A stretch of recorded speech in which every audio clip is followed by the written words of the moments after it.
A special thank you to each of our subscribers who make this channel possible. Here's today's story.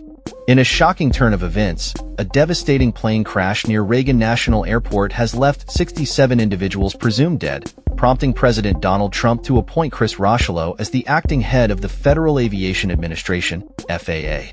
This decision comes in the wake of a mid-air collision between an American Airlines regional jet and a U.S. Army Black Hawk helicopter, raising significant concerns about aviation safety and regulatory practices within the FAA. The incident, which occurred late Wednesday evening, has been described as one of the most tragic aviation disasters in recent memory. The American Airlines flight was carrying 64 passengers and crew members, while the Army helicopter had 3 soldiers on board at the time of the accident. The wreckage of both aircraft was found in the icy waters of the Potomac River, immediately triggering search and rescue operations that unfortunately yielded no survivors. In response to the disaster, President Trump held a press conference where he announced the appointment of Rocheleau, a seasoned veteran of the FAA with over 2 decades of experience.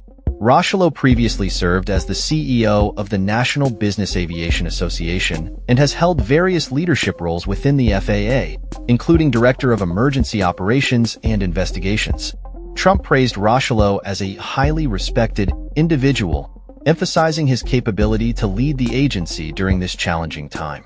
However, the president's remarks during the press conference took a controversial turn as he attributed the crash to the FAA's diversity, equity, and inclusion (DI) hiring policies. Trump stated, "Brilliant people have to be in those positions," implying that the current hiring practices may have contributed to the accident. When pressed for evidence to support this claim, Trump did not provide any, stating, "It could have been, so we don't know, but we do know that you had 2 planes at the same level. That shouldn't have happened." The former FAA administrator, Mike Whitaker, resigned on Inauguration Day, January 20th, 2025, after being confirmed by the Senate just months earlier. Trump's immediate appointment of Rocheleau reflects a shift in leadership aimed at addressing the safety concerns raised by this tragic incident. In a subsequent executive order, Trump mandated an immediate assessment of aviation safety and emphasized a return to merit-based hiring practices within the FAA.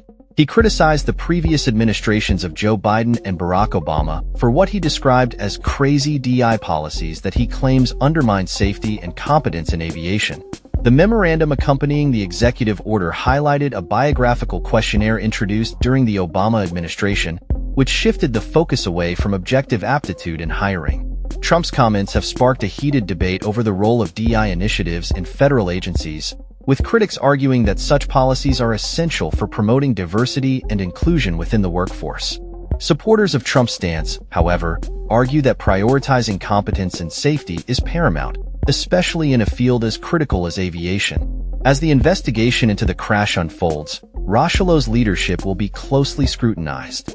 The National Business Aviation Association welcomed his appointment, with President and CEO Ed Bolin stating, "Chris is an outstanding leader who will be good for the FAA, good for aviation, and good for the country, especially at this challenging time." The crash has raised urgent questions about the safety protocols in place within the FAA and the effectiveness of its leadership. As search and rescue operations continue, the focus will undoubtedly shift towards understanding the circumstances that led to this tragic event and ensuring that such a disaster does not occur again in the future. In the wake of the crash, families of the victims are left mourning their loved ones, and the aviation community is grappling with the implications of this incident. The FAA's response and the effectiveness of its new leadership will be critical in restoring public confidence in aviation safety as the investigation progresses. That's all for this story. We upload videos every day covering many different subjects, so hit that subscribe button to stay informed. Thanks for watching.